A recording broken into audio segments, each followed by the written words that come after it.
Face à la croissance démographique, les besoins en alimentation prennent de l'ampleur. Et ce ne sont pas les étendues de terres exploitables qui manquent. Nous sommes ici dans l'arrondissement de Dibombari, une localité voisine de la ville de Douala.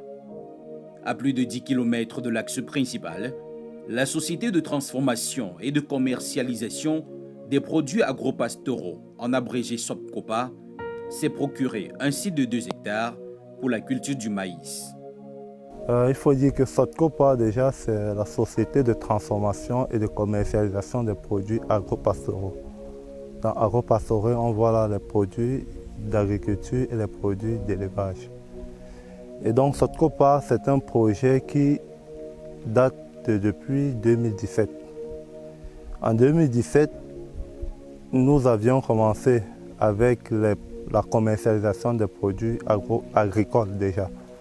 Parce que en 2017, nous avions fait le constat de ce que les agriculteurs qui se retrouvaient spécifiquement dans la région de la Sanaga maritime, qui est l'un des bassins agricoles qui approvisionne la grande région du littoral, avaient des difficultés pour écouler leurs produits.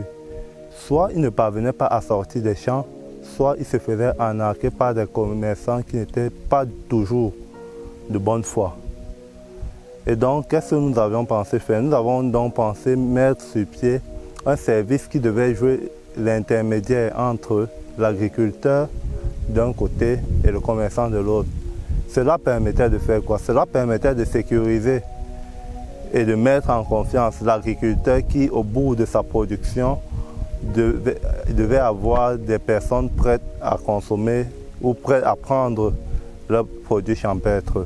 Et de l'autre côté, ça permettait de rassurer le commerçant qui devait avoir l'assurance d'avoir toujours de la marchandise à revendre à portée de main. Ça, c'est ce qui nous motive en 2017. Et donc, plus tard, on comprend qu'on ne peut pas se limiter à la commercialisation uniquement. Il faudrait que nous-mêmes, nous entrions dans la production. La production déjà des produits pastoraux, mais les produits pastoraux, pour ce faire, il faudrait de la matière première qui est agricole. Et donc, nous décidons de nous lancer d'abord dans l'agriculture pour ensuite arriver au volet pastoral. Au-delà de l'agriculture, l'entreprise vise plus loin dans les produits halieutiques. Donc, ici, c'est un site d'essai de 2 hectares de maïs qui va nous permettre déjà d'essayer de maîtriser les techniques de culture du maïs qui, plus tard, seront reportées, seront destinées au volet pastoral. On parle là des cultures de poulet, de porc, de lapin, d'escargots, de poissons et bien d'autres. Ces produits, à quelle fin sont-ils destinés? Ils sont destinés premièrement aux ménagères et deuxièmement au volet transformation. Transformation, on voit là le poulet, saucisson de poulet, la charcuterie en général pour ce qui est du porc, poisson, poulet. On parle de l'escargot. Pourquoi ne pas envisager de la conserve d'escargot? On a été habitué à la conserve de sardines qui nous est venue d'ailleurs. Pourquoi nous, localement, ne pas mettre sur pied une nouvelle forme d'industrie qui est la conserve d'escargot? Donc, c'est un peu ça SOPCOPA. SOPCOPA, la société de transformation et de commercialisation des produits agropastoraux. SOPCOPA est une entreprise dont la politique de développement repose sur la vente des actions.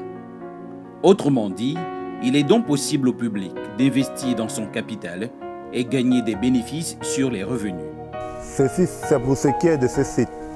Et un second site est également en cours de préparation où seront expérimentés dans un premier temps. Dans un premier temps, parce qu'il est question d'abord, tout comme ici, de tester d'abord et maîtriser la main-d'œuvre ou les techniques de production.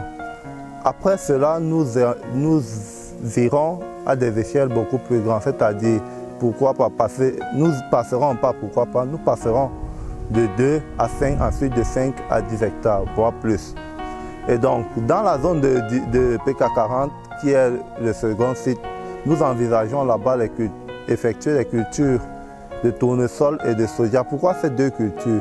Ces deux cultures, parce qu'ils sont idéales pour la production des huiles de table. Actuellement, nous pouvons observer sur le plan local la rareté et la cherté même des huiles de table.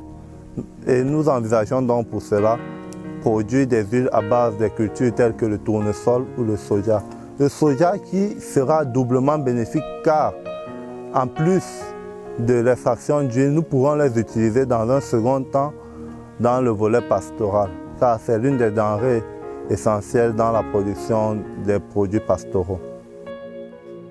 Le projet financé par MG Group Corporation Sarl est à sa première année et entend bien mettre son premier produit sur le marché local avant la fin de l'année 2022. Les besoins en alimentation au Cameroun sont vraiment multiples.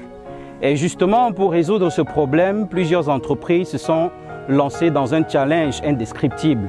Et parmi ces entreprises se trouve justement la société de transformation et de commercialisation des produits agro-pastoraux, en abrégé SOPCOPA. Nous sommes ici dans les fins fonds de Dibombari, dans les encablures de Douala, et vous regardez juste là derrière nous, c'est sur ce site de 2 hectares que ce problème, que ce challenge de SOPCOPA doit se passer dans les jours à venir. Déjà, la situation est telle que vous pouvez la constater actuellement. Sur ce terrain, pour une première saison, nous allons assister à la culture du maïs. Et dans une prochaine saison, nous allons assister également à l'ensemencement du manioc et plusieurs produits agricoles. Et à côté de ces besoins essentiels pour la consommation des Camerounais et dans la sous-région Afrique centrale également, on doit se pencher également du côté de l'élevage. Comme vous venez d'entendre dans ce reportage, mesdames et messieurs, SOPCOPA est une entreprise de grande envergure qui envisage bien tant résoudre des problèmes d'ordre halieutique, d'ordre agro-pastoral. Maintenant, ce que je m'en vais vous demander de réaliser comme défi pour accompagner cette jeune entreprise, c'est de souscrire massivement en tant qu'actionnaire, en tant qu'investisseur dans cette entreprise du futur. Vous pouvez justement arrondir vos fins du mois en investissant dans cette entreprise dont l'envergure n'est plus justement à démontrer. Ce n'est pas monsieur tout le monde bien sûr qui se lèvera l'un de ces 4 matins pour se procurer un site de 2 hectares pour résorber les problèmes de consommation sur le marché camerounais. Cela dit, mesdames et messieurs, vous pouvez nous contacter justement au numéro qui doit s'afficher au bas de petit écran. À très bientôt.